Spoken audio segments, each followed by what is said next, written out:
John T-Boy's boy, Witherspoon. That was my dude, man. I first fell in love with John's comedy back when he did Hollywood Shuffle. He played the old dude, hoe cakes. Everybody loves hoe cakes, yes. Yeah, everybody loves hoe cakes. Hoes got to eat too. I fell in love with his I fell in love right there. Like, he had me at hoes got to eat too. That was my line.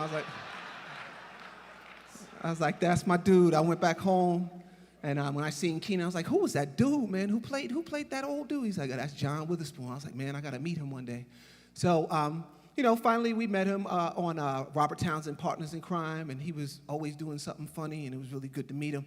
And as me and Marlon got older and started moving on in our comedy career, we was like, yo, when we do our show, that dude's going to be our father.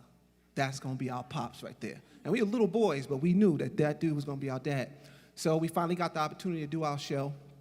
And originally our show was done on NBC. We shot our pilot for NBC. And we wanted John Witherspoon, but NBC didn't want him.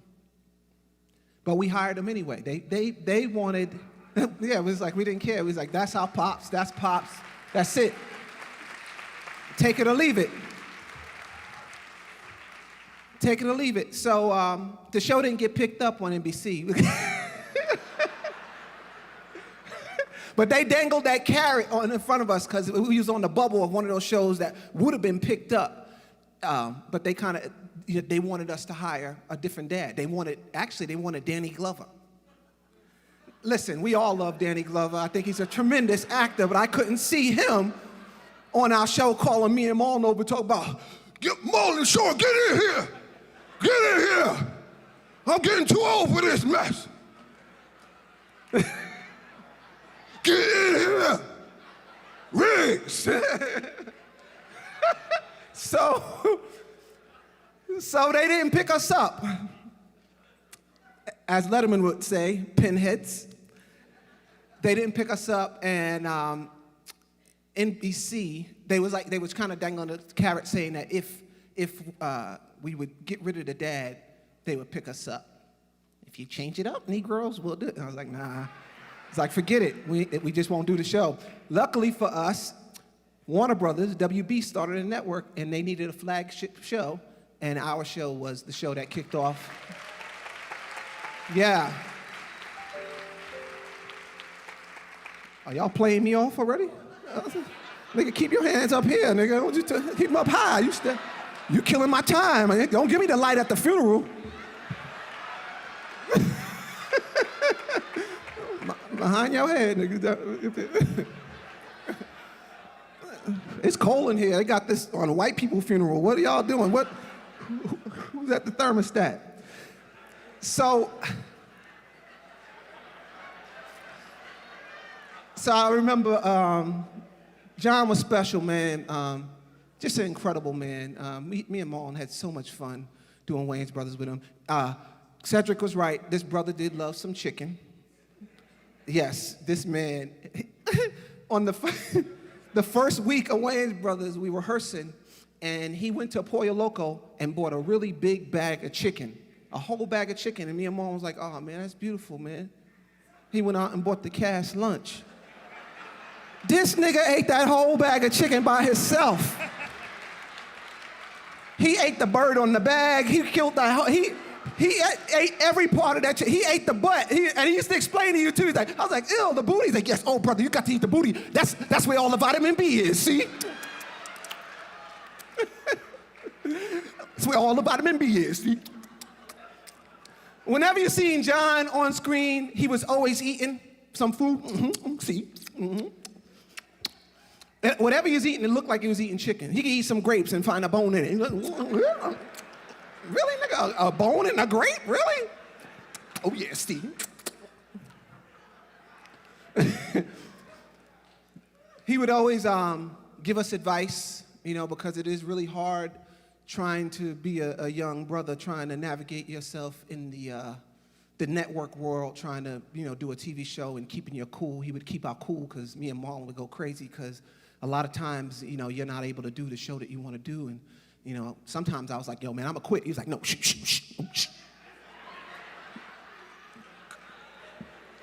You never want to say you're going to quit, Shawn. See, you got to get them keys. See? He always tells us about the keys. The keys is syndication, brother. You want to get to syndication, see? See, when you get to syndication, see, brother, you got them keys, see? Then you go to south of France and hang out and, go to the nude beach and read the paper, brother. That's what I do. I read the paper.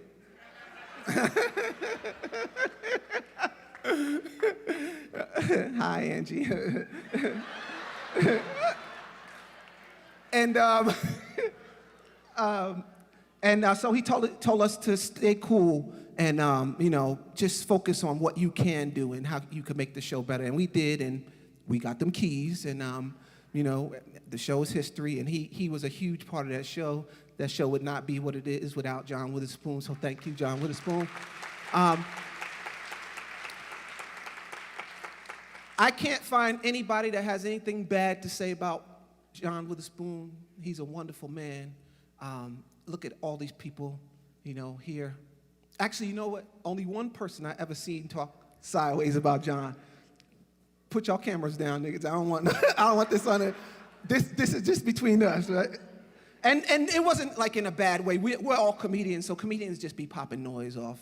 That's just how we're crazy like that. So we in the back at the we're at the Laugh Factory, and John Witherspoon is on, and he's killing. Me and Paul Mooney's in the back.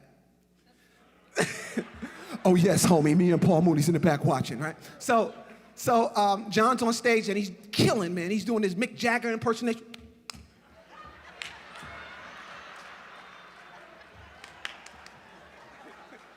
Just destroying the whole place. Just people are pounding on tables. And Paul Mooney's back there. He got to go on next. And he leans over and he says, "Pancakes, homie, pancakes." And I was like, what? Everyone loves pancakes. And what he was trying to say, what he's trying to say by that is, Spoon is hilarious, but he didn't have no edge to him. So they called him Pancake, homie. Everyone loves pancakes. Now, I disagree. But the one thing I will agree with that Mooney said was, everyone does love pancakes. Look at everybody here to see this man off. So Mooney was right. Everyone loves pancakes. Everyone loves pancakes. I told that story to John, and he was like, "Oh, F Mooney. I'll kick his ass. He won't say that to my face. He don't want none of this. I'm from Detroit.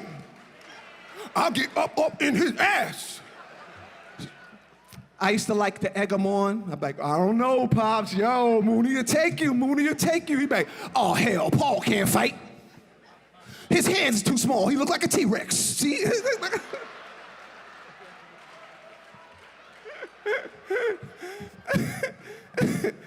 He's a sissy.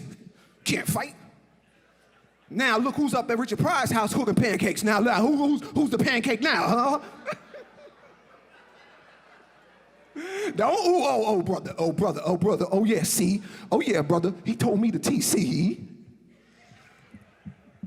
Anyway, man. Pancakes, homie, pancakes. Everyone loves pancakes. Anyway, man, I'm gonna miss this man. My brother Marlon would have loved to have been here, but he couldn't get out of his situation in New York. He's shooting something, but he's here in spirit. Pops, he sends his love to you. I'm gonna miss you. Yitty, love you.